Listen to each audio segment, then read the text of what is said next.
Hello student, Kalyani high secondary को online platform पर आपका स्वागत है।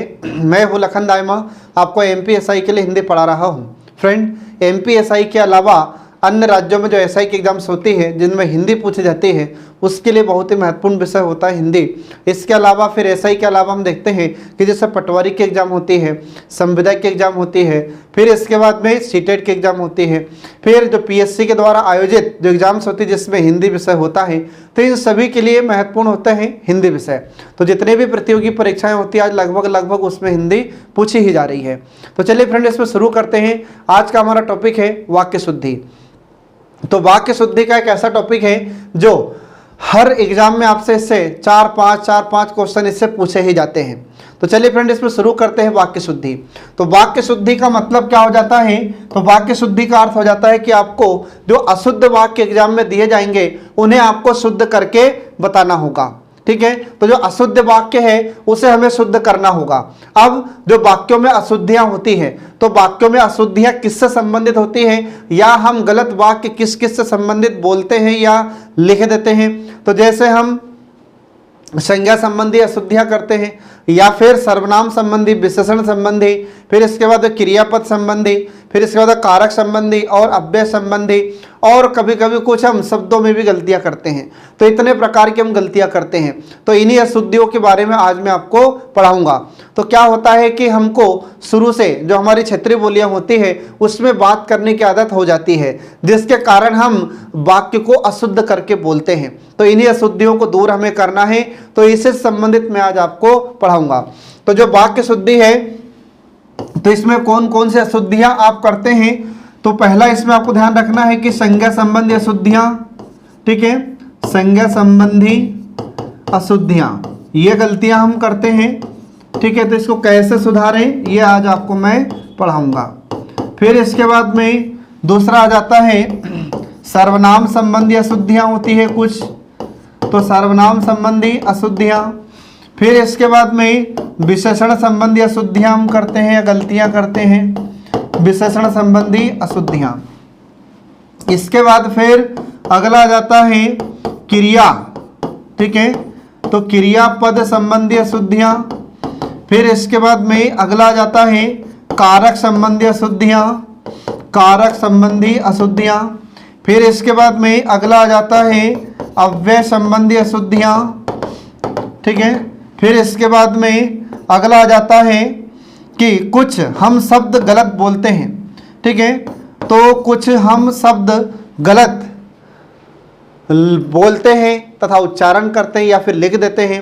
तो कुछ शब्द संबंधी अशुद्धियां होती हैं या शुद्ध शब्द संबंधी अशुद्धियां होती हैं। तो इतनी अशुद्धियों के बारे में आज मैं आपको पढ़ाऊंगा। ठीक है, तो चलिए फ्रेंड, इसमें शुरू करते हैं। पहला देखिए, इसमें संज्ञा संबंधी अशुद्धियां। अब संज्ञा संबंधी अशुद्धियां, इसका मतलब क्या हो जाता है? तो जब हम वाक्यों को कभी कभी लिखते हैं तो हम उसमें संज्ञा संबंधी अशुद्धियां कर देते हैं। तो ये अशुद्धियां आपको सुधारना है। तो अशुद्ध वाक्य को आपको शुद्ध वाक्य बताना होगा और ये हमको एग्जाम में बताना है। ठीक है, तो जो अशुद्धि का टॉपिक है, वाक्य अशुद्धि का टॉपिक है, तो इसमें हम देखते हैं कि एग्जाम में इससे 4-5 क्वेश्चन जरूर पूछे जाते हैं। तो जो अशुद्ध वाक्य है उसे आपको शुद्ध करके बताना होगा। तो देखिए, इसमें संज्ञा संबंधी अशुद्धियां कौन कौन सी होती है। तो यहाँ पर ये जो सारे वाक्य हमने लिखे ये सब अशुद्ध वाक्य है।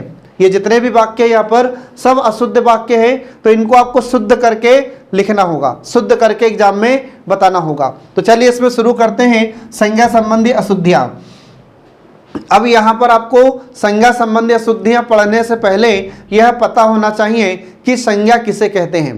तो संज्ञा का अर्थ आपको पता होना चाहिए फ्रेंड, इसके बाद आप आसानी से ये संज्ञा संबंधी अशुद्धियां बता सकते हैं।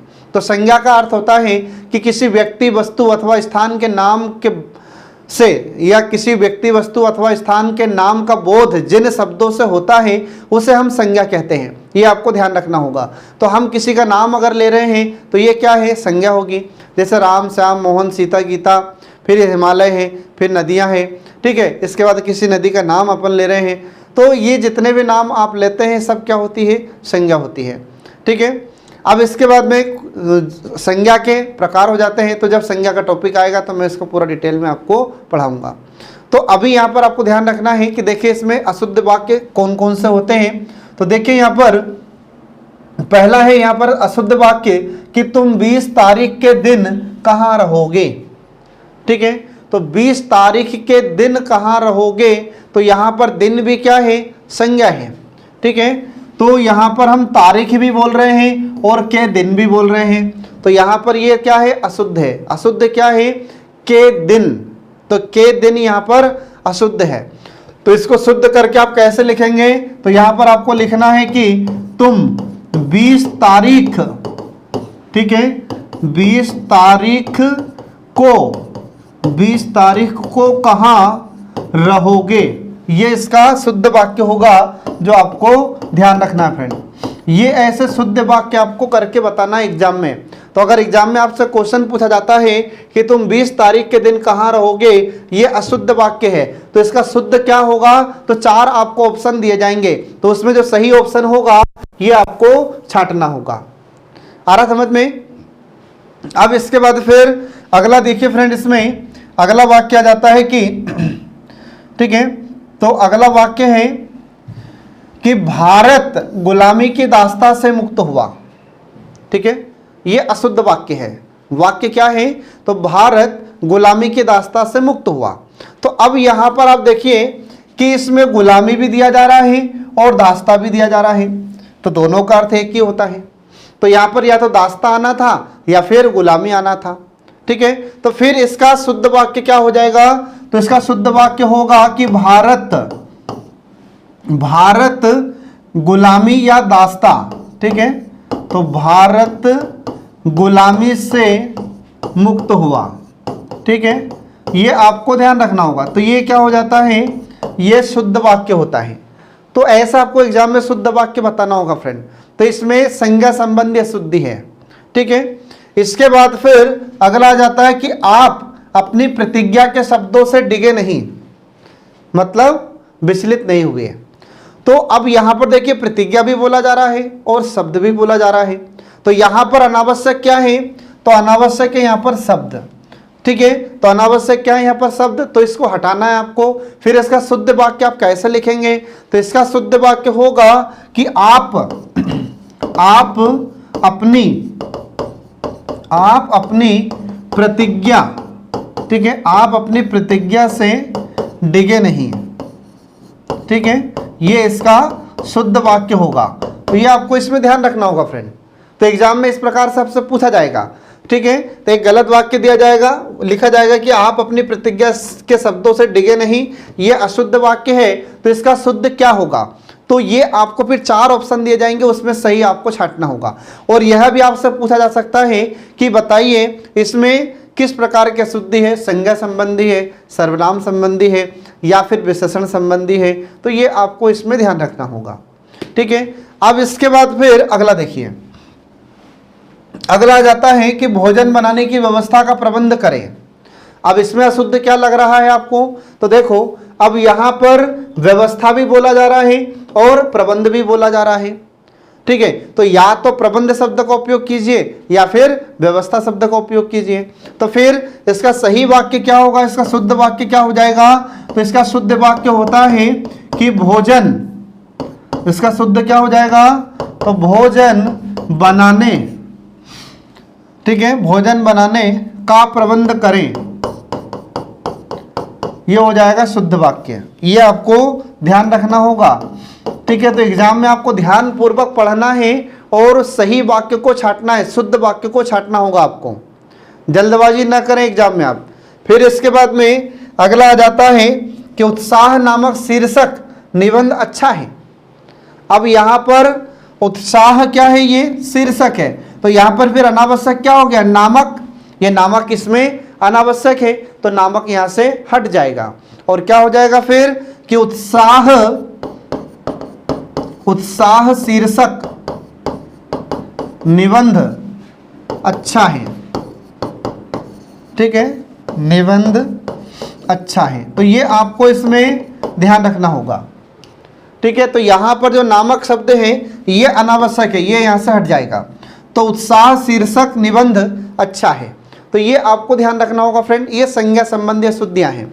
इसके बाद फिर अगला देखिए इसमें, अगला तो अगला आ जाता है,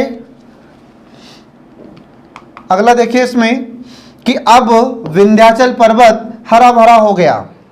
ठीक है, तो यहां पर अब देखिए इसमें कि अब विंध्याचल पर्वत हरा भरा हो गया। तो अब आपको यहां पर अनावश्यक क्या दिखाई दे रहा है, तो यहां पर हम देख रहे हैं कि जो पर्वत है तो ये यहां पर अनावश्यक शब्द है। ठीक है, तो हिमालय विंध्याचल खुद व्यक्तिवाचक संज्ञा है, तो फिर यहाँ पर जो जातिवाचक संज्ञा आ रही है अनावश्यक है, तो ये पर्वत को आपको हटाना होगा। तो फिर इसके लिए शुद्ध वाक्य क्या होगा, तो अब आपको लिखना है कि अब विंध्याचल, ठीक है, अब विंध्याचल हरा भरा हो गया। कैसा हो गया विंध्याचल? हरा भरा हो गया। तो ऐसा क्यों है? क्योंकि विंध्याचल खुद अपने आप में पर्वत है, तो यहाँ पर जो पर्वत शब्द को उपयोग किया जा रहा है यह अनावश्यक है, इसकी आवश्यकता नहीं है। ठीक है, तो यहाँ पर हमने जैसे ही बोला कि अब विंध्याचल हरा भरा हो गया, तो विंध्याचल अपने आप में क्या है? एक पर्वत है। तो ये आपको ध्यान रखना होगा फ्रेंड, ये ऐसे आपको जो संज्ञा संबंधी अशुद्धियाँ हैं ये आपको शुद्ध करके बताना होगा एग्जाम में। इसके बाद फिर इसका लास्ट वाक्य है संज्ञा संबंधी अशुद्धियों का कि मैं मंगलवार के दिन व्रत रखता हूँ। ठीक है, तो अब यहाँ पर अशुद्ध क्या है? तो यहाँ पर लिखा जा रहा है कि मैं मंगलवार के दिन व्रत रखता हूँ। तो मंगलवार भी बोल रहे हैं और दिन भी बोल रहे हैं, तो मंगलवार तो अपने आप में एक दिन होता है, तो फिर यहाँ पर जो दिन जो कि जातिवाचक संज्ञा होती है ये अनावश्यक है। ठीक है, तो फिर हमने लिखा यहाँ पर कि मैं मंगलवार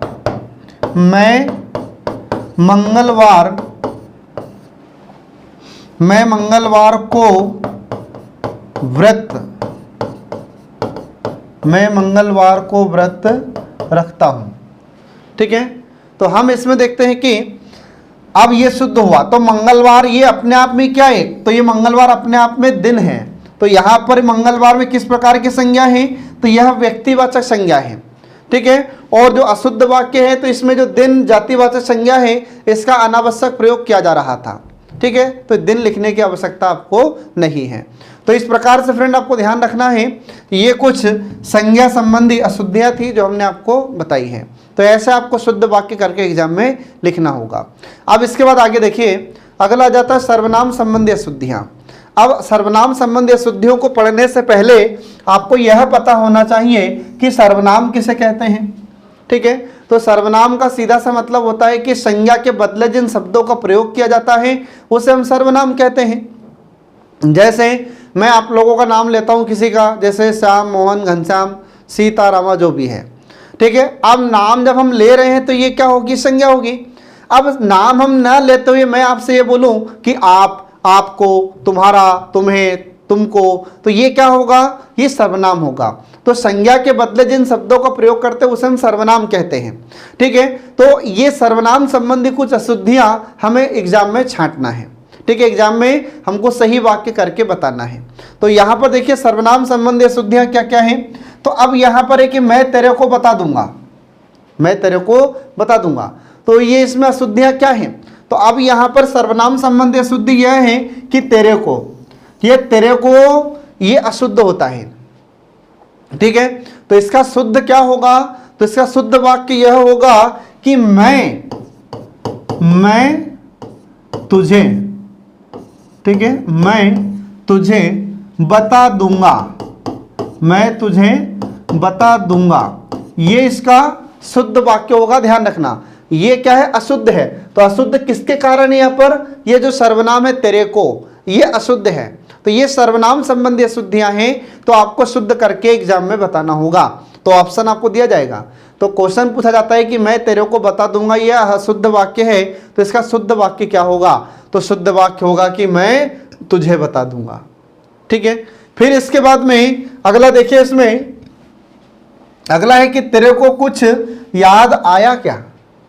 तो तेरे को कुछ याद आया क्या मतलब? यहां पर भी अशुद्धियां हैं, यहां पर भी अशुद्ध वाक्य है। तो अशुद्धियां किसमें है? सर्वनाम में। तो यहां पर सर्वनाम गलत क्या आया है? तेरे को। ये तेरे को नहीं होता है सर्वनाम, तुझे होता है। आ रहा समझ में? तेरे होता है लेकिन तेरे को नहीं होता है। ठीक है, तो आपको ध्यान रखना है कि यहाँ पर जो अशुद्धि है वो तेरे को है। तो फिर इसके लिए शुद्ध वाक्य क्या होगा? तो यहाँ पर हो जाएगा तुझे। क्या हो जाएगा? तुझे कुछ याद आया क्या, कुछ याद आया क्या। ठीक है, ये शुद्ध वाक्य है, ये आपको ध्यान रखना होगा। तो ऐसे एग्जाम में आपको वाक्य शुद्ध करके बताना होगा, सही आंसर आपको टिक करना है एग्जाम में। फिर इसके बाद में अगला वाक्य देखिए कि तेरे से कुछ नहीं होगा। तो तेरे से कुछ नहीं होगा, फिर यहाँ पर अशुद्ध क्या है, ये तेरे से, ये तेरे से यहाँ पर अशुद्ध है। तो इसका शुद्ध वाक्य क्या हो जाएगा, तो इसका शुद्ध वाक्य हो जाता है कि तुझसे, ठीक है, तुझसे कुछ नहीं होगा, ये इसका शुद्ध वाक्य होगा। तुझसे कुछ नहीं होगा, ये आपको ध्यान रखना फ्रेंड विशेष रूप से। फिर इसके बाद में मोहन और मोहन का पुत्र व्यस्त है, आ रहा समझ में। अगला क्या है, तो मोहन और मोहन का पुत्र व्यस्त है। तो अब यहाँ पर हम देख रहे हैं कि इसमें अनावश्यक क्या आ गया है, मोहन मोहन दो बार आ गया है। ठीक है, तो इसमें किस प्रकार के सर्वनाम का प्रयोग आपको करना होगा, तो यहाँ पर जो दूसरी बार आया है मोहन का, इसकी जगह आपको क्या है उपयोग में लाना है, तो इसके जगह आपको उसका सर्वनाम प्रयोग में लाना है।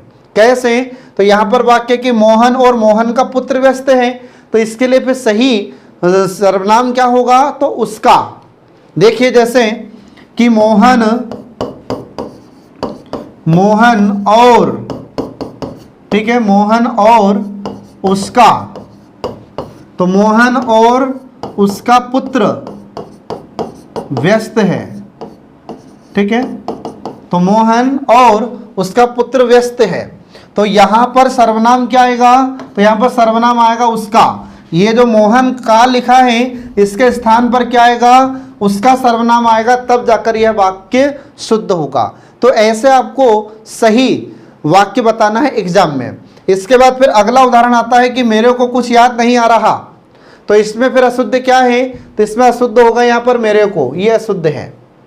तो इसके स्थान पर क्या होगा, तो इसके स्थान पर शुद्ध वाक्य आता है कि मुझे, इसका शुद्ध वाक्य हो जाएगा मुझे कुछ, ठीक है, मुझे कुछ याद नहीं आ रहा।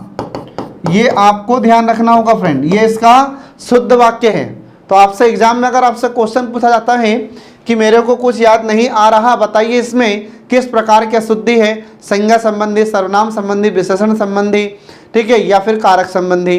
तो आपको क्या बताना है, इसमें सर्वनाम संबंधी अशुद्धि है। तो फिर इसको शुद्ध कैसे करेंगे हम, तो इसको शुद्ध करके लिखना होता है कि मुझे कुछ याद नहीं आ रहा, ये आपको ध्यान रखना है फ्रेंड। ठीक है, अब इसके बाद देखिए, तो इस प्रकार से यहाँ पर ये सर्वनाम संबंधी अशुद्धियां समाप्त हो जाती है। अब इसके बाद फिर अगला देखिए विशेषण संबंधी अशुद्धियां।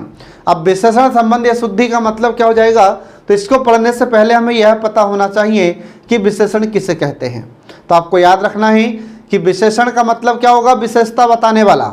ठीक है, विशेषण का अर्थ क्या हो जाएगा, विशेषण का अर्थ होता है विशेषता बताने वाला, ये आपको ध्यान रखना होगा। ठीक है, तो विशेषण क्या करता है, विशेषता बताता है। किसकी विशेषता बताता है, कि या तो संज्ञा की विशेषता बताएगा या फिर सर्वनाम की विशेषता बताता है, ये आपको ध्यान रखना फ्रेंड। ठीक है, तो अब देखिए यहाँ पर कुछ विशेषण संबंधी अशुद्धियां हैं।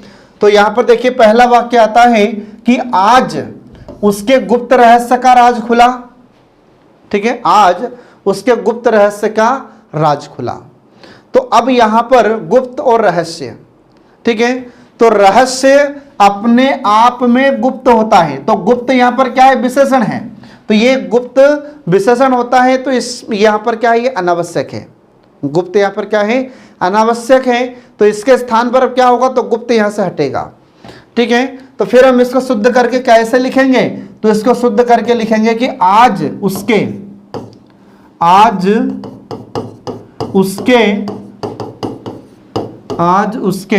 रहस्य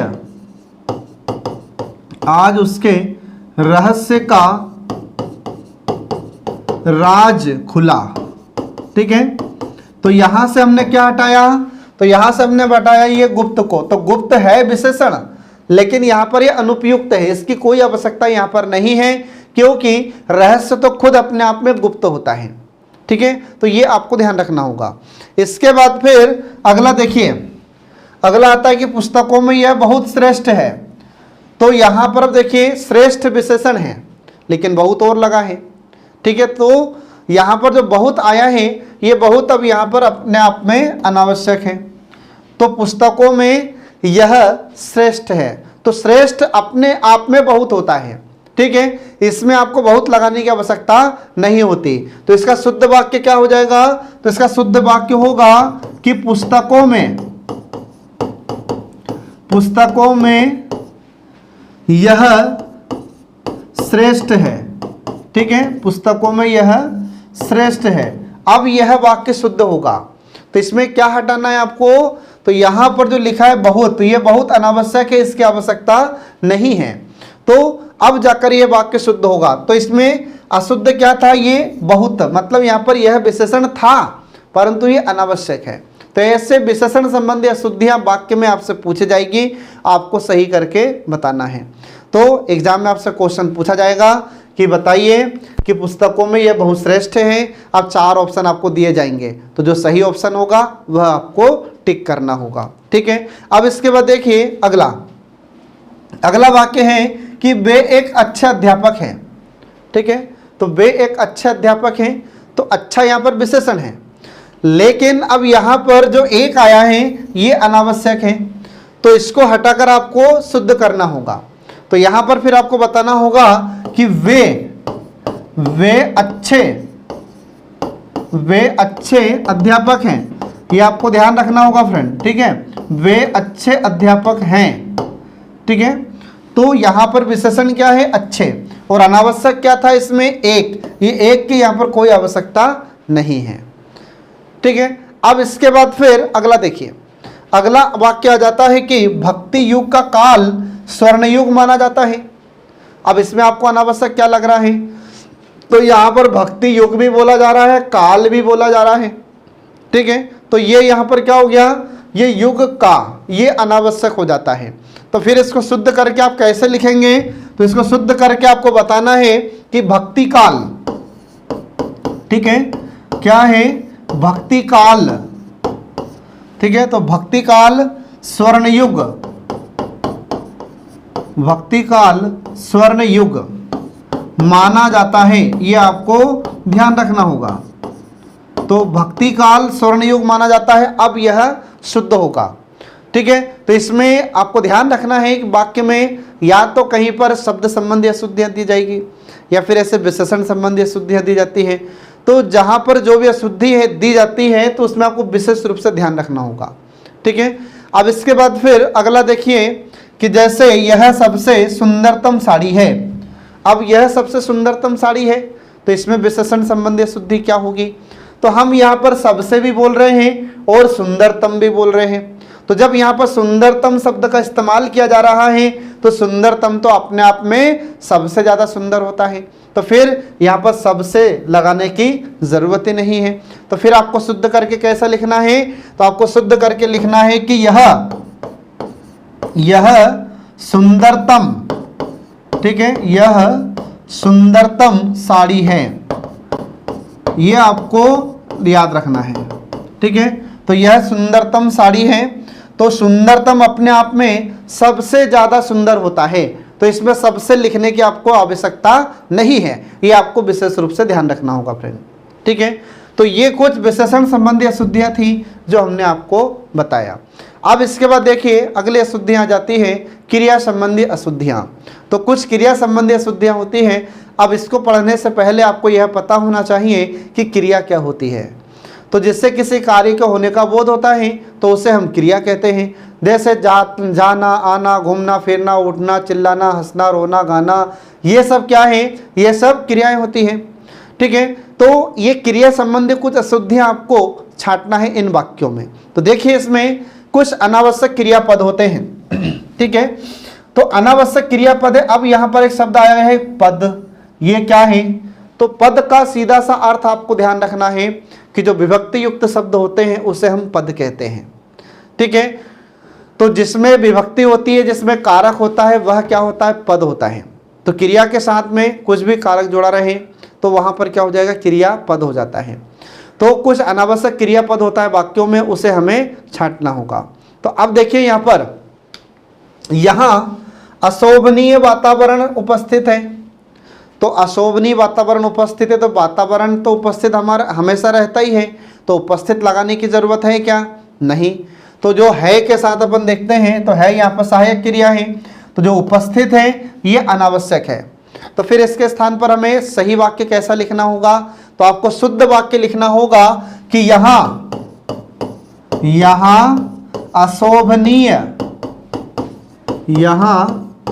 अशोभनीय वातावरण है।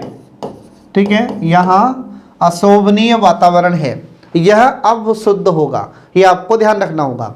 फिर इसके बाद में अगला देखिए इसमें कि अब अगला आ जाता है कि अब और स्पष्टीकरण करने की आवश्यकता नहीं है। तो करना यहां पर क्रिया हो रही है, तो अब आपको ध्यान रखना है कि अब और स्पष्टीकरण करने की आवश्यकता नहीं है। तो इसमें अशुद्ध क्या हो रहा है? अशुद्ध यहां पर हो रहा है करने की, तो करने की यहां पर अशुद्ध है, यहां पर अनावश्यक है। अब इसको शुद्ध करने के लिए आप कैसा लिखेंगे इसको? तो इस वाक्य को आपको लिखना होगा कि अब, इसका शुद्ध वाक्य होगा कि अब और स्पष्टीकरण, अब और स्पष्टीकरण की आवश्यकता, अब और स्पष्टीकरण की आवश्यकता नहीं है, यह आपको ध्यान रखना होगा। ठीक है, तो अब और स्पष्टीकरण की आवश्यकता नहीं है, तो यहां पर जो करने की है ये अनावश्यक है, इसकी कोई आवश्यकता नहीं है। तो ये आपको ध्यान रखना होगा फ्रेंड वाक्यों में विशेष रूप से। इसके बाद फिर अगला देखिए, अगला आ जाता है, देखिए तो अगला है कि यह ग्रंथ विद्वता पूर्ण लिखा गया है। ठीक है, अब यहां पर विद्वता पूर्ण लिखा गया है, इसका मतलब क्या हो जाएगा कि विद्वता भी बोल रहे हैं और पूर्ण भी लिख रहे हैं, तो फिर क्या होगा? तो यह ग्रंथ विद्वता से लिखा गया है। आ रहा समझ में? तो ये आपको याद रखना है। तो या तो यहां पर आपको लिखना है कि यह ग्रंथ विद्वता से लिखा गया है, या यह ग्रंथ विद्वता पूर्ण है। ठीक है, तो जैसे हमने विद्वता पूर्ण बोल दिया तो इसका मतलब लिखा ही गया है, ये आपको ध्यान रखना होगा। तो इसका शुद्ध वाक्य क्या होगा? तो इसका शुद्ध वाक्य है कि यह ग्रंथ विद्वता पूर्ण है। ठीक है, यह ग्रंथ विद्वता पूर्ण है, या तो आपको ऐसा लिखना है या यह ग्रंथ विद्वता से लिखा गया है, तो ये आपको ध्यान रखना होगा। अब इसके बाद फिर अगला आता है कि यह या वह यहां आए बिना नहीं रह सकता। अशुद्ध वाक्य क्या है? तो अशुद्ध वाक्य है कि वह यहां आए बिना नहीं रह सकता है। तो है यहां पर क्या हो रहा है? ये अनावश्यक क्रिया है, ये सहायक क्रिया है परंतु अनावश्यक है, इसकी यहाँ पर कोई आवश्यकता नहीं है। तो फिर इसका शुद्ध क्या हो जाएगा? तो शुद्ध हो जाएगा कि यह वह यहाँ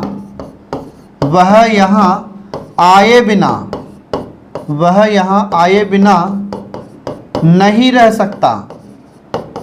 ठीक है, नहीं रह सकता, ये आपको ध्यान रखना होगा फ्रेंड। तो ये इसका शुद्ध होगा। तो इसमें जो है यहाँ पर ये जो है ये अनावश्यक सहायक क्रिया है, इसकी कोई आवश्यकता नहीं है, ये आपको ध्यान रखना होगा फ्रेंड। इसके बाद फिर अगला देखिए कि उसको घमंडी कहकर पुकारना ज्यादती है। अब पुकारना भी कह रहे हैं और कहकर भी बोल रहे हैं, तो यहाँ पर जो दोनों क्रियाएं हैं ये क्या होगा? इनमें से किसी एक को अपनाना होगा, इनमें से किसी एक को हटाना होगा। बाकी एक यहाँ पर क्या है? अनावश्यक है। तो इसका शुद्ध कैसे लिखेंगे आप? तो इसका शुद्ध आपको लिखना होगा कि उसको घमंडी, ठीक है, उसको घमंडी कहना ज्यादती है। ठीक है, उसको घमंडी कहना ज्यादती है। तो इसमें यहां पर पुकारना क्या हो गया? ये अनावश्यक था, तो यहाँ पर पुकारना हमको नहीं रखना है याद। आपको क्या रखना है याद? यहाँ पर कहकर या कहना, ये शुद्ध होगा। यहाँ पर पुकारना की कोई आवश्यकता नहीं है, पुकारना यहाँ पर अनावश्यक है, तो ये आपको ध्यान रखना होगा फ्रेंड। तो ऐसे आपको शुद्ध वाक्य बताना है एग्जाम में। फिर इसके बाद में अगला आ जाता है कि कारण बताओ कि यह कैसे संभव है। ठीक है, तो इसमें कारण बताओ कि यह कैसे संभव हो सकता है। तो ये हो सकता है, यहाँ पर क्या हो गया, ये अनावश्यक है, इसकी कोई आवश्यकता नहीं है। तो फिर इसका शुद्ध क्या हो जाएगा, तो इसका शुद्ध वाक्य होगा कि कारण बताओ कि यह कैसे संभव है। ठीक है, इसका शुद्ध वाक्य क्या हो जाएगा, तो शुद्ध वाक्य होगा कि कारण बताओ कि यह कैसे संभव है, यह कैसे संभव है, ये आपको ध्यान रखना है। तो एग्जाम में इस प्रकार से आपको क्रिया संबंध या शुद्धियां एग्जाम में छांटना होगा। तो एग्जाम में एक ऐसा क्वेश्चन दिया जाएगा, आपको कहा जाएगा कि कारण बताओ कि यह कैसे संभव हो सकता है, तो बताइए इसका शुद्ध वाक्य क्या होगा। अब आपको 4 ऑप्शन दिए जाएंगे, तो जो शुद्ध वाक्य होगा जो इस प्रकार का रहेगा ये आपको छांटना होगा, ये बताना होगा आपको। ठीक है फ्रेंड, तो ये कुछ अनावश्यक क्रियापद हमने आपको यहाँ पर बताए हैं। अब इसके बाद देखिए आगे, तो अगला जाता कुछ अनुपयुक्त क्रियापद होते हैं जिनका कोई काम नहीं होता है। तो कुछ अनुपयुक्त मतलब जो उपयुक्त नहीं होता। ठीक है, तो ऐसे अनुपयुक्त कुछ क्रियापद का प्रयोग इन वाक्यों में किया गया है। तो ये अनुपयुक्त क्रियापद को आपको छांटना है और सही करके शुद्ध करके आपको लिखना होगा। तो देखिए इसमें अनुपयुक्त कौन कौन से होते हैं। तो इसमें लिखा है कि मैं खाना डालकर या देकर आ गई। अब क्या है, डालकर भी और देकर भी, तो ये तो बिल्कुल अशुद्ध है। तो इसके स्थान पर क्या होगा, ये दोनों ही अनुपयुक्त शब्द हैं, तो इनके स्थान पर क्या होगा, शुद्ध होगा इनके स्थान पर कि मैं खाना परोसकर आ गई। ठीक है, ये आई, ये आपको ध्यान रखना होगा। तो शुद्ध क्या होगा इसमें, तो ये डालकर और देकर ये दोनों ही अनुपयुक्त है, इन शब्दों की आवश्यकता नहीं है। तो यहाँ पर जो क्रियापद है ये दोनों ही अशुद्ध है, अनुपयुक्त है, इनकी आवश्यकता नहीं है। तो शुद्ध क्या होगा फिर, तो शुद्ध होगा परोसकर आई। ठीक है, कभी कभी अपन बोलते हैं कि खाना खा के आ गया, तो आ भी और गया भी ये नहीं बोलना है, आपको बोलना है खाना खाकर आया। आ रहा समझ में, ये आपको ध्यान रखना होगा। तो शुद्ध शब्दों की और वाक्यों को शुद्ध बोलने की आदत आपको डालना है, जो एग्जाम में आपकी बहुत सहायता करता है। अब इसके बाद फिर अगला देखिए कि यहाँ पर बरसात होने की संभावना की जा रही है। ठीक है, तो इसका शुद्ध क्या होगा, अब यहाँ पर की जा रही है, ये क्या है, अशुद्ध है। तो शुद्ध क्या होगा, बरसात होने की संभावना है। ठीक है, बरसात होने की संभावना है, ये इसका शुद्ध रूप है फ्रेंड, ये आपको ध्यान रखना होगा। फिर इसके बाद में अगला आ जाता है कि राजा के 2 पुत्र और 2 पुत्रियां थे। तो अब यहां पर ये जो थे आया है, तो ये थे यहां पर क्या है, अशुद्ध है। तो जब यहां पर हम पुत्रियां बोल रहे हैं, तो पुत्रियां यहां पर क्या है, ये स्त्रीलिंग शब्द है, और थे यहां पर क्या हो रहा है, बहुवचन और पुरुषवाचक हो रहा है। तो फिर इसके स्थान पर हमें क्या लिखना होगा, तो इसके स्थान पर हमें लिखना है कि राजा के 2 पुत्र और 2 पुत्रियां थी। आ रहा समझ में, ये आपको याद रखना होगा। तो यहां पर अपने को लिखना है कि राजा के 2 पुत्र और 2, ठीक है, और 2 पुत्रियां, ठीक है, और 2 पुत्रियां थी। तो थी क्यों लिख रहे हैं हम, क्योंकि यहां पर जो पुत्रियां हैं, तो ये पुत्रियां कैसा शब्द है, स्त्रीलिंग शब्द है, इसलिए आपको यहां पर जो सहायक क्रिया है, तो सहायक क्रिया भी आपको स्त्रीलिंग में प्रयुक्त करनी होगी। आ रहा समझ में। अब इसके बाद फिर अगला देखिए, तो अगला आ जाता है कि तूफान के बावजूद जहाज समुद्र तैर ही गया। तो तैर ही गया, ये यहां पर क्या है, अनुपयुक्त है। तो इसके स्थान पर क्या आएगा, तो इसके स्थान पर आता है पार कर गया। तो देखिए इसमें कि तूफान, ठीक है, तो तूफान के बावजूद, ठीक है, तूफान के बावजूद जहाज समुद्र पार कर गया, ये आपको ध्यान रखना होगा। तो ये क्या है, ये यहाँ पर शुद्ध वाक्य है। फिर इसके बाद में अगला जाता है कि वह विजयी होकर चैन की नींद ले रहा है। तो चैन की नींद ले रहा है ये अनुपयुक्त होगा, तो इसके स्थान पर क्या आएगा, सो रहा है। ठीक है, तो इसका शुद्ध वाक्य क्या हो जाएगा, तो शुद्ध हो जाता है कि वह विजयी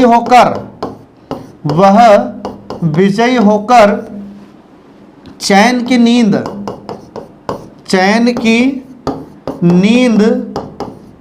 सो रहा है। ठीक है, यह इसका शुद्ध वाक्य होगा। तो ये आपको ध्यान रखना होगा फ्रेंड। फिर इसके बाद में अगला आ जाता है कि वह कमीज डालकर सो गया। अब कमीज डाला थोड़ी ना जाता है, तो ये अनुपयुक्त क्रिया है। तो ये क्या है, अनुपयुक्त क्रिया है। तो इसके स्थान पर उपयुक्त क्रिया क्या होगी, तो इसके स्थान पर उपयुक्त क्रिया होगी पहनकर। तो आपको याद रखना है कि वह कमीज पहनकर, ठीक है, पहनकर सो गया। ये आपको ध्यान रखना होगा फ्रेंड। तो ये इसका शुद्ध रूप होगा, ये इसका शुद्ध वाक्य है। तो ये विशेष रूप से आपको एग्जाम में ध्यान रखना होगा फ्रेंड। ठीक है, तो एग्जाम में आपसे यह भी पूछ सकता है कि इसमें किस प्रकार की अशुद्धि है, क्रिया संबंधी, विशेषण संबंधी, सर्वनाम संबंधी, संज्ञा संबंधी। तो ये आपको सब एग्जाम में ध्यान रखना होगा। ठीक है, अब इसके बाद में अगला देखिए कारक संबंधी अशुद्धियां। अब कारक संबंधी अशुद्धियों को पढ़ने से पहले आपको यह पता होना चाहिए कि कारक हम किसे कहते हैं। तो आपको ध्यान रखना है कि संज्ञा और सर्वनाम, ठीक है, तो संज्ञा और सर्वनाम तथा वाक्य के अन्य पदों के बीच जो संबंध बताते हैं उसे हम कारक कहते हैं। ये कारक का अर्थ होता है फ्रेंड। अब कारक हिंदी में 8 प्रकार के होते हैं और इन 8 प्रकार में पहला प्रकार यहाँ पर होता है ये कर्ता कारक। तो कर्ता कारक ये किसका बोध कराता है, तो ये हमें कर्ता के बारे में जानकारी देता है या कर्ता के बारे में हमें बोध कराता है। तो अब देखिए इसमें कुछ अशुद्ध वाक्य हैं, इसमें कर्ता संबंधी अशुद्धियां हैं इन वाक्यों में। तो पहला वाक्य आता है कि मैं सारी पुस्तक पढ़ डाली। तो यहाँ पर कर्ता संबंधी अशुद्धि क्या है, मैं। तो मैं यहाँ पर अशुद्ध है, तो इसका शुद्ध करके जब हम लिखेंगे तो कैसा लिखेंगे, तो यहाँ पर आपको ध्यान रखना कि मैंने, ठीक है, मैंने सारी पुस्तक पढ़ डाली। ठीक है, ये आपको ध्यान रखना होगा। तो मैंने सारी पुस्तक पढ़ डाली, ये यहाँ पर सही होगा ने। ठीक है, और अगर सिर्फ ये मैं का यूज करेंगे तो ये सही नहीं होगा। फिर इसके बाद में अगला जाता है अगला वाक्य की रात को पहरादार आया। तो पहरादार रा यहाँ पर गलत हो जाएगा। तो इसका शुद्ध क्या हो जाएगा, तो शुद्ध होगा यहाँ पर कि रात को पहरेदार आया। ठीक है, पहरेदार आया। अब यहाँ पर ये वाक्य शुद्ध है। तो एग्जाम में आपसे क्वेश्चन पूछा जाएगा कि रात को पहरादार आया, इसका शुद्ध वाक्य क्या होगा। तो आपको याद रखना है, ये इस प्रकार से ये बताना होगा। या ऐसा भी आपसे क्वेश्चन पूछा जा सकता है कि रात को पहरादार आया, इसमें किस प्रकार की अशुद्धि है। ऑप्शन आपको दिया जाएगा कर्ता संबंधी, संज्ञा संबंधी, सर्वनाम संबंधी, विशेषण संबंधी। तो आपको बताना है कर्ता संबंधी अशुद्धि। और अगर आपसे पूछा जाए कि यहाँ पर कौन से कारक संबंधी अशुद्धि है, तो कर्ता कारक संबंधी इसमें अशुद्धि है, ये आपको ध्यान रखना होगा। अब इसके बाद फिर देखिए अगला जाता है कि मैंने क्या करना है। तो मैंने यहाँ पर ये ने यहाँ पर गलत हो जाएगा। तो इसका शुद्ध क्या होगा, तो शुद्ध ये होगा कि मुझे क्या करना है। इसका शुद्ध क्या हो जाएगा, तो इसका शुद्ध होगा कि मुझे, ठीक है, मुझे क्या करना है। ये इसका शुद्ध वाक्य होगा, ये आपको ध्यान रखना फ्रेंड। फिर इसके बाद में अगला वाक्य आता है कि वह कहा तब मैं आया। वह कहा तब मैं आया। तो ये अशुद्ध वाक्य है। तो इसका शुद्ध कैसे लिखेंगे, और यहाँ पर वह कह रहा है तो यहाँ पर कर्ता तो है परंतु अशुद्ध है ये। तो इसकी जगह क्या होगा, तो इसके स्थान पर आएगा कि उसने कहा। ठीक है, उसने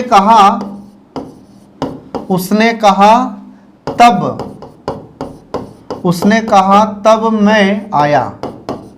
ठीक है, ये आपको ध्यान रखना होगा। तो उसने कहा, तो यहाँ पर ये उसने होगा, किसके स्थान पर, ये वह के स्थान पर। तो ये आपको ध्यान रखना होगा। फिर इसके बाद में ऐसे ही अगला जाता है कि मैंने आज दिन भर सोया है। तो क्या ये शुद्ध है, नहीं, यहाँ पर ये मैंने नहीं आएगा, तो इसके स्थान पर क्या आएगा, तो इसके स्थान पर आएगा कि मैं, ठीक है, इसके स्थान पर क्या आएगा, तो इसके स्थान पर आएगा मैं आज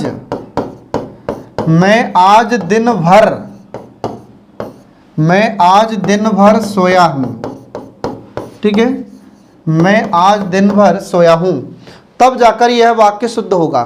तो ये आपको शुद्ध वाक्य बताना होगा एग्जाम में फ्रेंड। तो ये तो थे कर्ता संबंधी कुछ अशुद्धियां।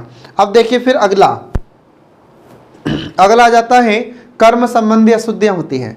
तो कर्म कारक संबंधी कुछ अशुद्धियां होती हैं, और कर्म का कारक चिन्ह क्या होता है, तो कर्ता ने कर्म को, तो को यहाँ पर कारक चिन्ह होता है, ठीक है। तो अब देखिए इसमें कर्म संबंधी कुछ अशुद्धियां होती है, मतलब ये कर्म के बारे में हमें जानकारी देता है। तो हम यहाँ पर कह रहे जैसे इस पाठ को पढ़ो, तो इस पाठ को पढ़ो मतलब क्या हो जाएगा, तो यहाँ पर ये अशुद्ध है। तो शुद्ध कैसा लिखेंगे हम इसको, तो आपको याद रखना है कि यह पाठ पढ़ो, इसका शुद्ध क्या हो जाएगा, तो शुद्ध होगा यह पाठ पढ़ो, ठीक है, ये आपको ध्यान रखना होगा।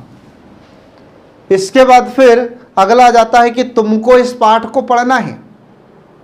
तो तुमको इस पाठ को पढ़ना है, ये क्या है, अशुद्ध है। ये तुमको इस पाठ को पढ़ना है, ये भी बोल रहे हैं और ये भी बोल रहे हैं, दोनों बोल रहे हैं, ठीक है, तो ये गलत होगा। तो फिर शुद्ध क्या होगा, तो शुद्ध यह होगा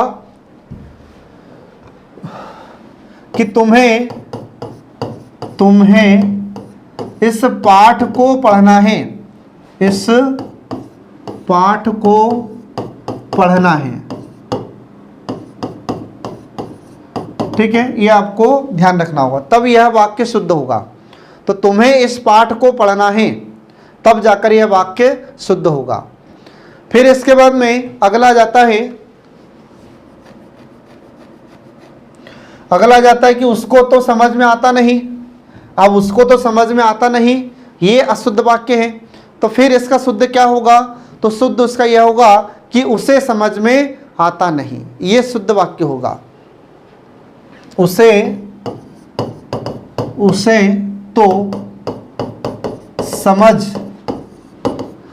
तो समझ में आता नहीं, ये आपको ध्यान रखना होगा, ठीक है, ये वाक्य इसका शुद्ध होगा। उसे समझ में आता नहीं, ये शुद्ध होगा। उसको यहाँ पर क्या हो रहा है, अशुद्ध हो रहा है। इसके बाद फिर अगला आ जाता है कि लड़के ने अपना सिर नीचे को कर लिया। तो लड़के ने अपना सिर नीचे को कर लिया मतलब क्या हो जाएगा, तो ये यहाँ पर जो को आ रहा है ये अशुद्ध हो रहा है। तो इसके स्थान पर शुद्ध वाक्य क्या होगा, तो इसके स्थान पर शुद्ध वाक्य होगा कि लड़के ने अपना सिर नीचे कर लिया। लड़के ने, ठीक है, लड़के ने अपना सिर नीचे कर लिया, ये शुद्ध होगा। तो ये आपको ध्यान रखना होगा फ्रेंड, ठीक है। अब इसके बाद फिर ऐसे ही अगला आ जाता है कि उसने आमेर को देखा। तो यहाँ पर ये जो को है, ये को अनावश्यक है। तो इसके स्थान पर क्या हो जाएगा, तो उसने आमेर देखा, क्या हो जाएगा, उसने आमेर देखा। तो आमेर एक शहर का नाम है राजस्थान में, आमेर का किला जानते होंगे आप। तो उसने आमेर देखा, तब जाकर यह वाक्य शुद्ध होगा। तो एग्जाम में आपको शुद्ध वाक्य छांटना है फ्रेंड। फिर इसके बाद में अगला आ जाता है कि मुझे बहुत पुस्तकों को पढ़ना पड़ता है। तो बहुत पुस्तकों को पढ़ना पड़ता है, तो इसमें अशुद्ध क्या हो रहा है, को पढ़ना पड़ता है, तो ये अशुद्ध हो रहा है। जब हम पुस्तकों बोल रहे हैं तो पुस्तक तो यहाँ पर क्या हो जाएगा, स्त्रीलिंग शब्द हो जाता है, लेकिन पढ़ना और पढ़ता है ये क्रिया कैसे हो रही है, तो ये क्रिया पुरुषवाचक हो रही है। तो इन शब्दों का प्रयोग, इन क्रिया का प्रयोग कहाँ पर किया जाता है, पुल्लिंग शब्दों के साथ किया जाता है। तो पुस्तक यहाँ पर क्या हो रहा है, स्त्रीलिंग शब्द हो रहा है, और ये पढ़ना पड़ता है ये पुल्लिंग हो रहे हैं। तो इसके स्थान पर क्या करना है, आपको पढ़नी पड़ती है, ये आपको लिखना होगा। तो इसका शुद्ध वाक्य क्या हो जाएगा, तो मुझे बहुत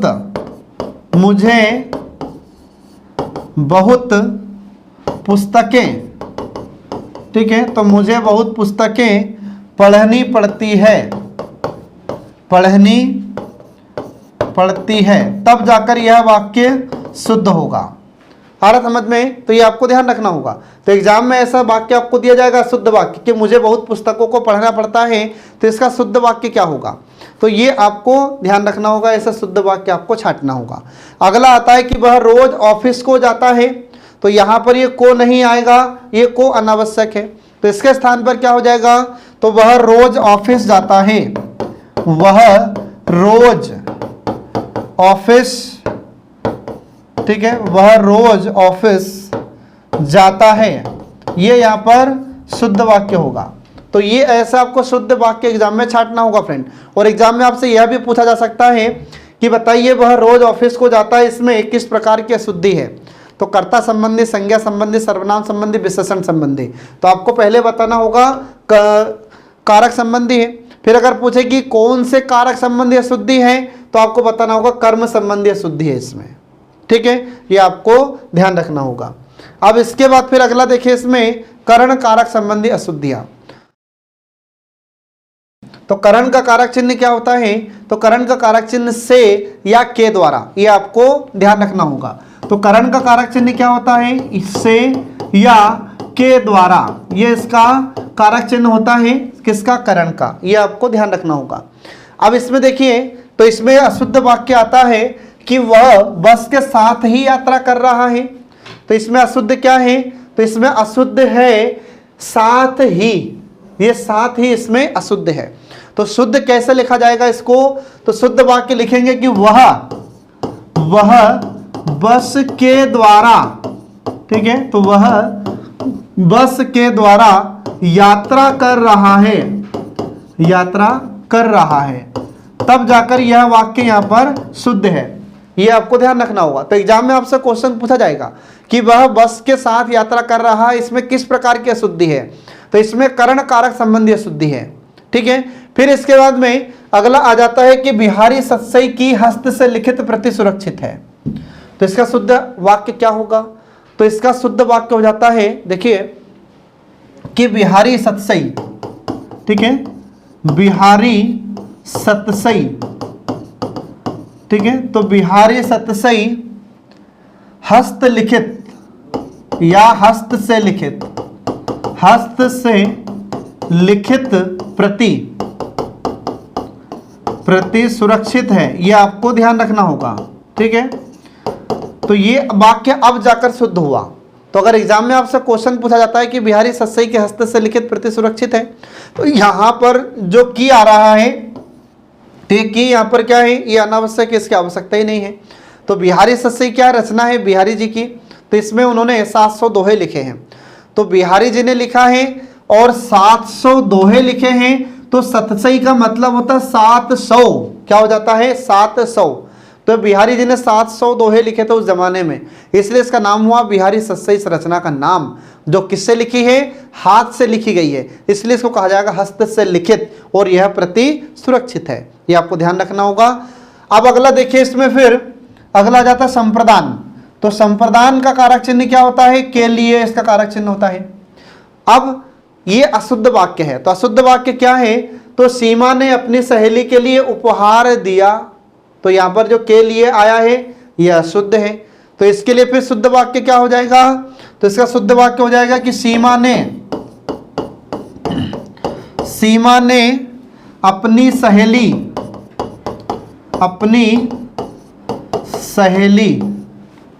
को उपहार दिया, ठीक है, को उपहार दिया, यह आपको ध्यान रखना होगा। आ रहा समझ में? तो यहां पर जो के लिए का उपयोग किया गया था यह अनावश्यक है, ठीक है। तो वाक्य शुद्ध कैसे होगा, तो सीमा ने अपनी सहेली को उपहार दिया, के लिए के स्थान पर को आएगा, ठीक है। अब इसके बाद फिर देखिए अगला वाक्य आता है कि पंडित जी ने भक्तों के लिए कथा सुनाई, तो इसमें अशुद्ध क्या है, तो अशुद्ध इसमें के लिए, तो इसके स्थान पर क्या जाएगा, को। तो सही वाक्य क्या हो जाएगा, तो सही वाक्य है कि पंडित जी ने भक्तों को, ठीक है, भक्तों को कथा सुनाई। अब वाक्य यह शुद्ध है, अब यह वाक्य शुद्ध है और आपको ध्यान रखना होगा। तो पंडित जी ने भक्तों को कथा सुनाई। अब इसके बाद फिर अगला आ जाता है अपादान कारक। अब अपादान जो कारक होता है तो इसका भी कारक चिन्ह क्या होता है, से। लेकिन ध्यान रखना कि जो करण का कारक चिन्ह से होता है और इस अपादान का कारक चिन्ह से होता है, इसमें दोनों में अंतर होता है। तो जो करण का कारक होता है जो से, तो करण का कारक चिन्ह से होता है, उसका मतलब होता है वो वाक्य को जोड़ता है। और इसमें क्या होगा, तो यह जो अपादान कारक चिन्ह होता है ये से अलग होने के अर्थ में प्रयुक्त किया जाता है। ठीक है, जैसे हिमालय से गंगा निकलती है, तो से यहाँ पर क्या कर रहा है, ये अलग होने के अर्थ में प्रयुक्त हो रहा है। तो हिमालय से, तो से यहाँ पर क्या हो जाएगा, अलग होने के अर्थ में प्रयुक्त किया जा रहा है। जैसे मोहन घोड़े से गिर गया, तो घोड़े से यहाँ पर अलग होने के अर्थ में प्रयुक्त हो रहा है। तो घोड़े से गिर गया मतलब घोड़े से मोहन अलग हो गया। तो ऐसे अलग होने के अर्थ में ये अपादान कारक चिन्ह में से का प्रयोग किया जाता है, ये आपको ध्यान रखना होगा। अब इसमें देखिए यहाँ पर वाक्य आता है कि उन सभी में मैं ही पहले पहुंचा, तो इसमें शुद्ध क्या होगा, तो यहां पर आपको लगाना होगा से। तो से किस में लगाएंगे, देखिए, तो उन सभी में से, उन सभी में से, ठीक है। तो से का आपको ध्यान रखना होगा। तो उन सभी में से मैं ही पहले पहुंचा, ठीक है, मैं ही पहले पहुंचा। तो यहां पर हमने जो से का प्रयोग किया है, तो इस से का मतलब क्या है, तो बहुत सारे कुछ लोग होंगे, तो उन सब को पीछे छोड़कर वह आगे पहुंचा।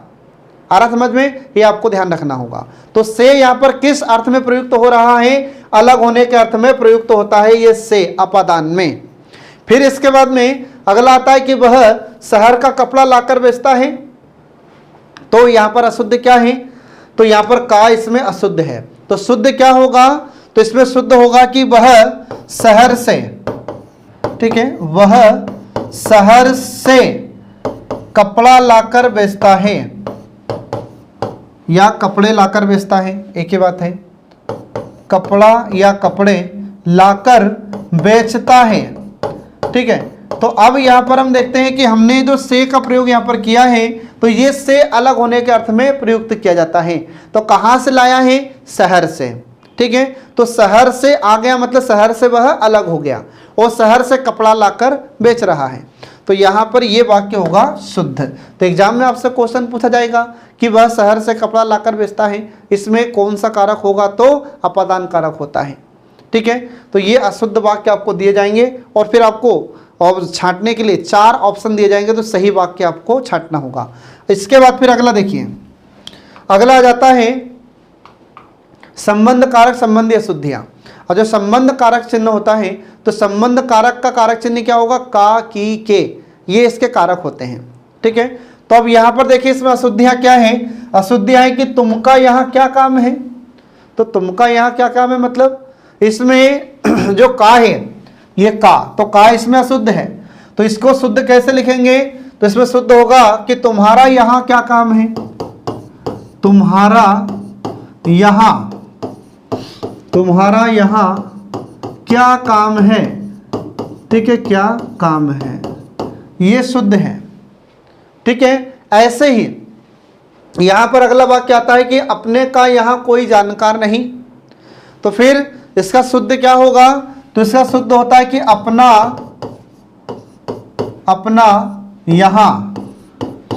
यहां कोई जानकार नहीं है, कोई जानकार नहीं है, यह आपको ध्यान रखना होगा फ्रेंड। ठीक है, तो जो शुद्ध वाक्य है ये आपको छांटना होगा एग्जाम में।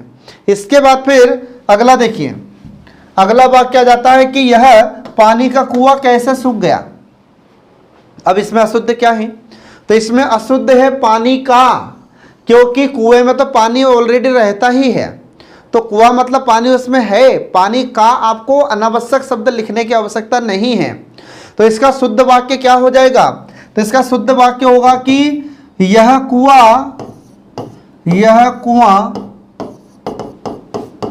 कुआं कैसे सूख गया,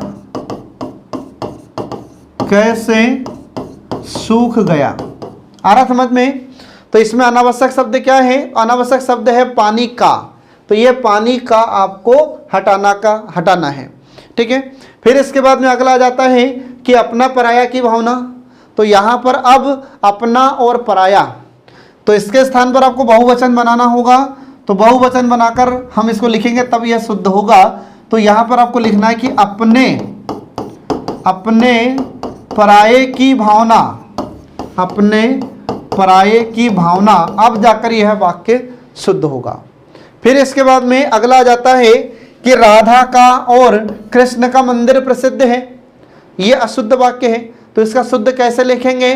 तो इसका शुद्ध वाक्य होगा कि राधा कृष्ण का, ठीक है, राधा कृष्ण का मंदिर, राधा कृष्ण का मंदिर प्रसिद्ध है, ठीक है, ये शुद्ध है, ठीक है।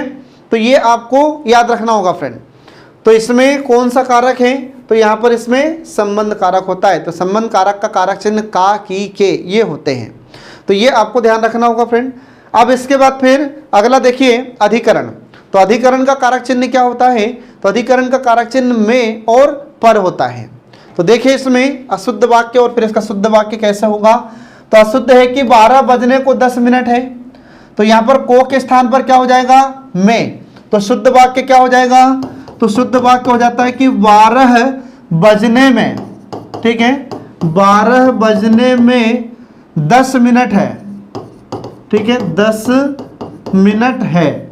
तो ये आपको इसमें ध्यान रखना होगा। तो इसमें ये को के स्थान पर क्या जाएगा? में। फिर इसके बाद में अगला जाता है कि खेत पर क्या बोया है। तो यहाँ पर ये पर की जगह क्या आ जाएगा? में आएगा। तो खेत में, ठीक है, खेत में क्या बोया है, ये वाक्य अब शुद्ध होगा। तो ये आपको ध्यान रखना होगा, क्योंकि अधिकरण का कारक चिन्ह क्या होता है? में या पर। फिर इसके बाद में अगला वाक्य यहाँ पर आ जाता है कि जैसे कुएं में कौन पानी भर रहा है। सॉरी, अगला देखिए, कुएं पर कौन गिर गया है। तो ये पर के स्थान पर क्या जाएगा? तो पर के स्थान पर आएगा में। तो सही वाक्य क्या होगा? तो सही वाक्य होगा कि कुएं में कौन गिर गया है, कौन गिर गया है, ये आपको ध्यान रखना होगा।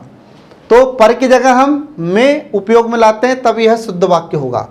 अगला जाता है कि कुएं में कौन पानी भर रहा है। तो यहां पर हम में के स्थान पर क्या होगा? तो में के स्थान पर आएगा पर, तब जाकर यह वाक्य शुद्ध होगा। तो शुद्ध वाक्य क्या हो जाएगा? तो शुद्ध होगा कि कुएं पर कौन पानी भर रहा है, कौन पानी भर रहा है, ये आपको याद रखना होगा फ्रेंड। फिर इसके बाद में अगला वाक्य आ जाता है कि लड़का शहर से अपने गांव में चला गया। तो यहाँ पर ये जो में आया है यह अनावश्यक है, इसकी आवश्यकता नहीं है। तो इसका शुद्ध वाक्य क्या हो जाएगा? तो इसका शुद्ध वाक्य होगा कि लड़का शहर,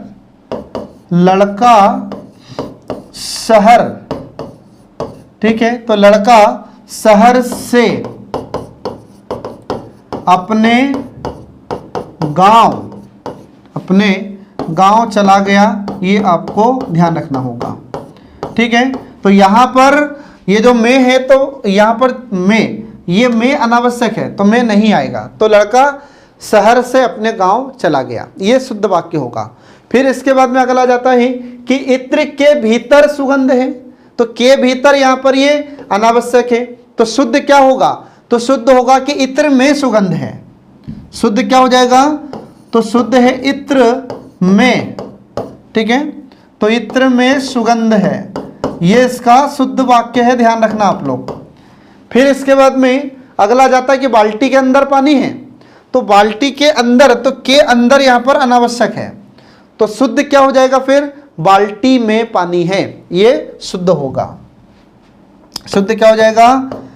तो बाल्टी में, ठीक है, तो बाल्टी में पानी है, ये शुद्ध वाक्य है। फिर इसके बाद में अगला आ जाता है कि वह घर ही था पर मिलने नहीं आया। तो इसका क्या हो जाएगा फिर? तो वह घर ही था, तो ही की जगह क्या हो जाएगा यहाँ पर? में, ठीक है, तब जाकर यह वाक्य शुद्ध होगा। इसमें हम में का उपयोग करेंगे तब यह शुद्ध होगा। तो शुद्ध वाक्य होगा कि वह घर में ही था पर मिलने नहीं आया, पर मिलने नहीं आया।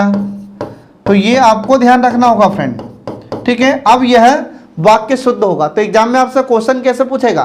तो एग्जाम में आपसे क्वेश्चन पूछा जाएगा कि वह घर थी या वह घर ही था पर मिलने नहीं आया, यह अशुद्ध वाक्य है, तो शुद्ध वाक्य कौन सा होगा? तो 4 ऑप्शन आपको दिए जाएंगे, ये शुद्ध वाक्य आपको बताना होगा। या फिर ऐसा भी पूछा जा सकता है कि वह घर ही था पर मिलने नहीं आया, तो इसमें किस प्रकार की अशुद्धि है? कारक संबंधी अशुद्धि है, संज्ञा संबंधी, सर्वनाम संबंधी, विशेषण संबंधी अशुद्धि है, तो आपको बताना होगा कारक संबंधी अशुद्धि। और अगर पूछे कि इसमें कौन सा कारक संबंधी अशुद्धि है, तब आपको बताना पड़ेगा अधिकरण संबंधी अशुद्धि है। तो ये आपको ध्यान रखना होगा फ्रेंड। तो इस प्रकार से हम देखते हैं कि यहाँ पर कारक संबंधी अशुद्धियां समाप्त हो जाती है। अब इसके बाद में आती है अव्यय संबंधी अशुद्धियां। अब अव्यय संबंधी अशुद्धियों को पढ़ने से पहले आपको यह पता होना चाहिए कि अव्यय किसे कहते हैं। तो अव्यय का सीधा सा अर्थ आपको ध्यान रखना है कि अव्यय ऐसे शब्द होते हैं जिनमें लिंग, वचन और कारक के आधार पर कोई परिवर्तन नहीं होता है, ऐसे शब्दों को हम अव्यय शब्द कहते हैं। जैसे अब में हम कोई परिवर्तन नहीं कर सकते, किधर, इसमें कोई परिवर्तन नहीं कर सकते, क्योंकि इसमें कोई परिवर्तन नहीं कर सकते, ये जैसे हैं वैसे आपको लिखना होगा, ठीक है। तो इनमें लिंग के आधार पर, वचन के आधार पर, कारक के आधार पर कोई परिवर्तन नहीं होता है, इसलिए इन्हें हम अव्यय कहते हैं। तो अब इसके कुछ उदाहरण देखिए यहाँ पर कि एकमात्र 2 उपाय हैं। अब ये क्या है? एकमात्र 2 उपाय हैं, तो एकमात्र के स्थान पर क्या होगा? तो एकमात्र के स्थान पर आएगा केवल, ठीक है। क्या आएगा? केवल 2 उपाय हैं, यह आपको ध्यान रखना होगा, ठीक है। एकमात्र के स्थान पर क्या आएगा? केवल। तो केवल क्या है? अव्यय है, ठीक है। इसके बाद फिर अगला आ जाता है कि यह पत्र आपके अनुसार है, तो यह पत्र आपके अनुसार नहीं होता, अनुरूप होता है। तो इसका शुद्ध रूप क्या हो जाएगा? तो इसका शुद्ध वाक्य होगा कि यह पत्र आपके अनुरूप है, ठीक है। क्या है? अनुरूप है। तो यह आपको ध्यान रखना होगा। फिर इसके बाद में अगला आ जाता है कि वह बात कदापि भी सत्य नहीं हो सकती। अब कदापि भी है और ये भी है। कदापि का मतलब कभी नहीं, तो यहां पर ये भी नहीं आएगा, ये भी यहां पर अनावश्यक है। तो फिर शुद्ध वाक्य क्या हो जाएगा? तो शुद्ध हो जाएगा कि यह बात कदापि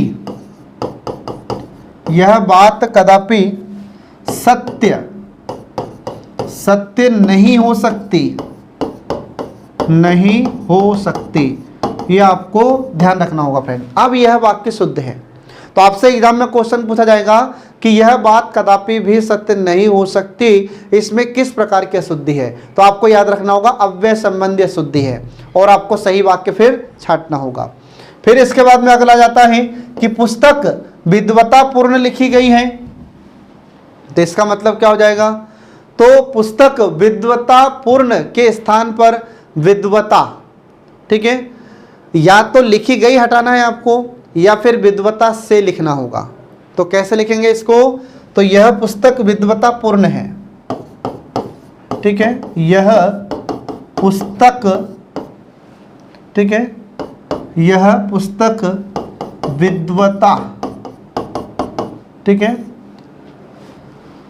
से लिखी गई है, जब जाकर यह वाक्य शुद्ध होगा। लिखी गई है, ये अब शुद्ध होगा, ठीक है। तो यह पुस्तक विद्वता से लिखी गई है, ये अब जाकर यह वाक्य शुद्ध होगा, ये आपको ध्यान रखना होगा। फिर इसके बाद में अगला जाता है कि अगला है कि आसानी पूर्वक यह काम कर लिया। तो आसानी पूर्वक नहीं होता है, क्या होता है? आसानी से। तो यहाँ पर जो पूर्वक है ये अनावश्यक है, तो इसके स्थान पर सही वाक्य क्या हो जाएगा? तो इसके स्थान पर सही वाक्य होगा आसानी से, ठीक है। आसानी से यह काम कर लिया, ये आपको ध्यान रखना होगा फ्रेंड, ठीक है। अब जाकर यह वाक्य शुद्ध है। फिर इसके बाद में अगला वाक्य आता है कि स्नेह उसको सफलता मिलने लगी। तो स्नेह का मतलब क्या होता है? धीरे। तो धीरे तो यहाँ पर एक ही बार इस्तेमाल किया जा रहा है, तो एक बार ये कभी भी इस्तेमाल नहीं किया जाता, ये हमेशा जोड़े में चलता है, 2 बार इसका प्रयोग किया जाता है। तो सही वाक्य क्या होगा? तो स्नेह स्नेह, ठीक है, क्या हो जाएगा? स्नेह स्नेह। तो स्नेह स्नेह का अर्थ क्या हो जाएगा? धीरे धीरे। तो स्नेह स्नेह उसको, स्नेह स्नेह उसको सफलता सफलता मिलने लगी, ये आपको ध्यान रखना होगा। ठीक है फ्रेंड, तो इस प्रकार से हम देखते हैं कि ये अव्यय संबंधी अशुद्धियां भी समाप्त हो जाती है। तो यहाँ पर स्नेह स्नेह मतलब धीरे धीरे। ठीक है, अब इसके बाद फिर अगला देखिए, अगला जाता है शब्द ज्ञान संबंधी अशुद्धियां। तो कभी कभी क्या होता है कि कुछ अशुद्ध शब्द भी इसमें दे दिए जाते हैं, या जो अनुपयुक्त शब्द होते हैं वे दे दिए जाते हैं, तो उनके स्थान पर हमें उपयुक्त शब्दों का उपयोग करना होता है। तो यहाँ पर देखिए कि इस समय सीता की आयु, तो इस समय की जब अपन बात कर रहे हैं तो इस समय क्या होगा? आयु लिखना होगा या फिर अवस्था लिखना होगा। तो यहाँ पर जो आयु है ये अनावश्यक है, तो इसके स्थान पर क्या होगा? तो इस समय, ठीक है, इस समय सीता की उम्र, इस समय सीता की उम्र, या तो उम्र का प्रयोग आपको करना है या फिर अवस्था। ठीक है, तो इस समय सीता की उम्र 16 वर्ष है। अब यह वाक्य सही है, 16 वर्ष है, अब यह वाक्य सही है। ठीक है, फिर इसके बाद में अगला आ जाता है कि धनीराम की सौभाग्यवती पुत्री का विवाह कल होगा। तो सौभाग्यवती पुत्री का विवाह नहीं होता, जब तक पुत्री का विवाह नहीं होगा तो विवाह से पहले वह सौभाग्य कांक्षिणी होती है, और जब विवाह हो जाता है तो उसके बाद वह सौभाग्यवती बनती है। ठीक है, तो देखिए इसमें इसका सही वाक्य क्या होगा? तो सही वाक्य होगा कि धनीराम, ठीक है, धनीराम की सौभाग्य कांक्षिणी, ठीक है, सौभाग्य कांक्षिणी। तो सौभाग्य कांक्षिणी पुत्री का विवाह कल होगा, ये आपको ध्यान रखना होगा। ठीक है, तो सौभाग्यवती तो कब होती है? जब विवाह हो जाता है तब सौभाग्यवती होती है, उससे पहले क्या होती है? सौभाग्य कांक्षिणी। ठीक है, तो सौभाग्यवती के स्थान पर किस शब्द का प्रयोग किया जाएगा? सौभाग्य कांक्षिणी का प्रयोग किया जाएगा। फिर इसके बाद में अगला जाता है कि बाण बड़ा उपयोगी शस्त्र है। तो बाण कैसा है ये? तो शस्त्र में और अस्त्र में अंतर होता है। तो शस्त्र का मतलब होता है कि वह हथियार जो हाथ में रखकर चलाया जाता है, और अस्त्र का मतलब होता है कि वह हथियार जो फेंक कर चलाया जाता है। तो बाण तो फेंक कर चलाते हैं, तो यहाँ पर ये शस्त्र का प्रयोग किया जा रहा है, तो शस्त्र यहाँ पर गलत है। तो इसकी जगह शुद्ध क्या होगा? तो शुद्ध होगा यहाँ पर अस्त्र। तो सही वाक्य क्या हो जाएगा? तो सही वाक्य होगा कि बाण बड़ा उपयोगी अस्त्र है। तो शस्त्र की जगह क्या हो जाएगा? अस्त्र, क्योंकि बाण फेंक कर चलाया जाता है। तो बाण कैसा अस्त्र है? कैसा है ये? अस्त्र है, क्योंकि बाण फेंक कर चलाते हैं, इसलिए यहाँ पर ये शस्त्र की जगह अस्त्र का उपयोग आपको करना होगा। फिर इसके बाद में अगला देखिए, अगला जाता है कि लाठी बड़े उपयोगी अस्त्र है। तो अस्त्र का मतलब क्या होता है? फेंक कर चलाया जाने वाला हथियार। तो लाठी तो हाथ में रखकर चलाते हैं, तो अस्त्र तो है ही नहीं, तो इसके स्थान पर क्या होगा? तो इसके स्थान पर होगा शस्त्र। तो फिर सही क्या हो जाएगा कि लाठी बड़ा, ठीक है, लाठी बड़ा उपयोगी शस्त्र है। तो इसके स्थान पर क्या हो जाएगा? यहाँ पर अस्त्र के स्थान पर शस्त्र। तो ये आपको ध्यान रखना होगा। तो शब्दों का ज्ञान भी आपको होना बहुत जरूरी है फ्रेंड। ठीक है, अस्त्र शस्त्र में अंतर होता है। तो लाठी कैसा है? ये शस्त्र है, क्योंकि इसको हाथ में रखकर हम चलाते हैं। फिर इसके बाद में अगला जाता लास्ट कि चिड़िया गा रही है, ये अशुद्ध वाक्य है। तो शुद्ध क्या हो जाएगा कि चिड़िया गाती नहीं है, चिड़िया तो चहचहा रही थी। तो सही वाक्य क्या हो जाएगा? तो सही वाक्य होगा कि चिड़िया चहक रही है, चिड़िया चहक रही है। यह आपको ध्यान रखना होगा। तो इस प्रकार से हम देखते हैं कि ये हमने वाक्य शुद्धि के बारे में आपको पढ़ाया है। तो ये अलग अलग तरीके से आपसे क्वेश्चन एग्जाम में पूछे जाते हैं। तो जैसा आपसे क्वेश्चन पूछा जाए वैसा आपको आंसर देना होगा। तो इस प्रकार से ये हमारे वाक्य शुद्धि का टॉपिक समाप्त हुआ। नेक्स्ट वीडियो आपके लिए लेकर जल्दी ही प्रस्तुत होंगे। तब तक के लिए नमस्कार।